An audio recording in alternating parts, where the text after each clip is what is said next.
Paul Roberts at the KLOTHO Conference at UCI's Beale Applied Innovation Center. And boy, has it been a day to remember. If you don't know what KLOTHO is, it's a protein that has the potential to extend life, address cancers, brain injuries, Alzheimer's, Parkinson's, a whole realm of things. And we're with the man who started it all 20 years ago. And I got to get your name right. Is it Makoto Kuro? Yes.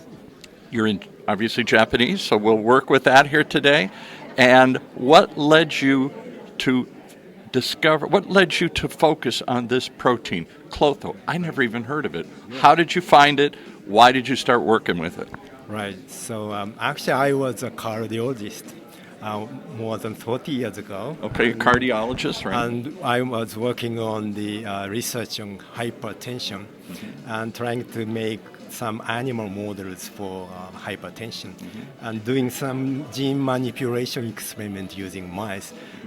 But during that experiment, I accidentally destroyed some gene. At that time, I didn't know what gene I disrupted.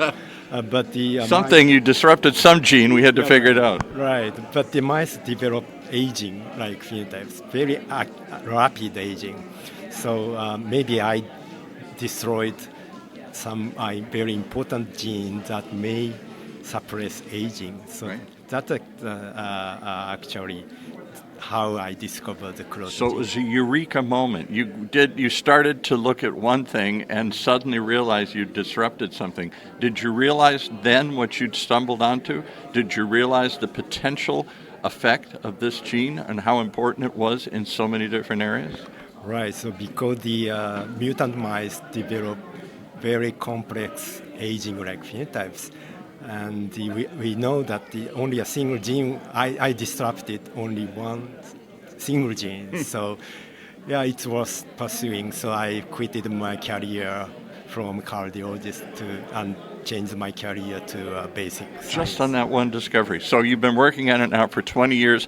Everybody at this conference starts off by saying, oh my goodness, I got to get a picture with this guy. This is the guy that started it all. This is the guy that's been researching it longer than anybody.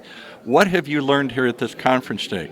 I heard people talk about KLOTHO with brain injury treatments. I've heard them talk about maybe it's a way to kill cancer cells.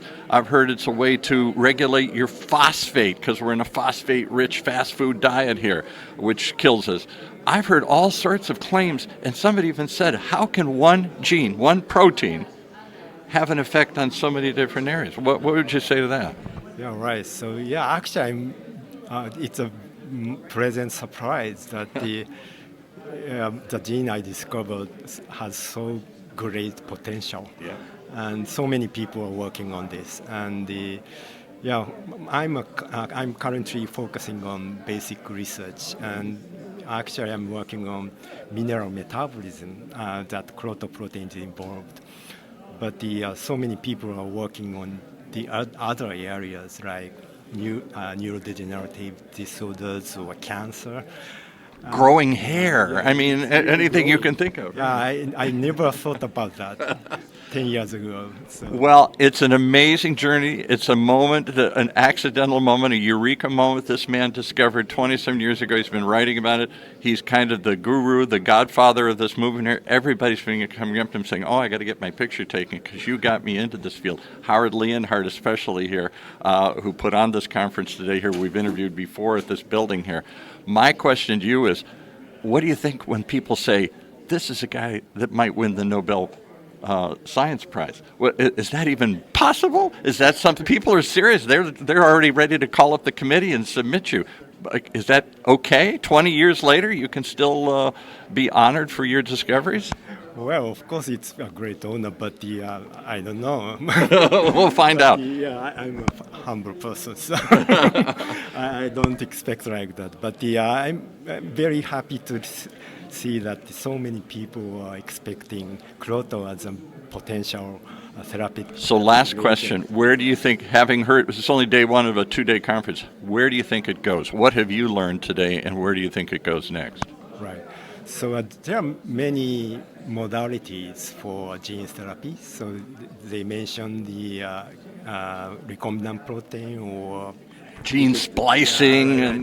Many modalities. So maybe and the many applications for many diseases. So yeah, I can't follow the paper on KLOTHO, so every day new paper appears.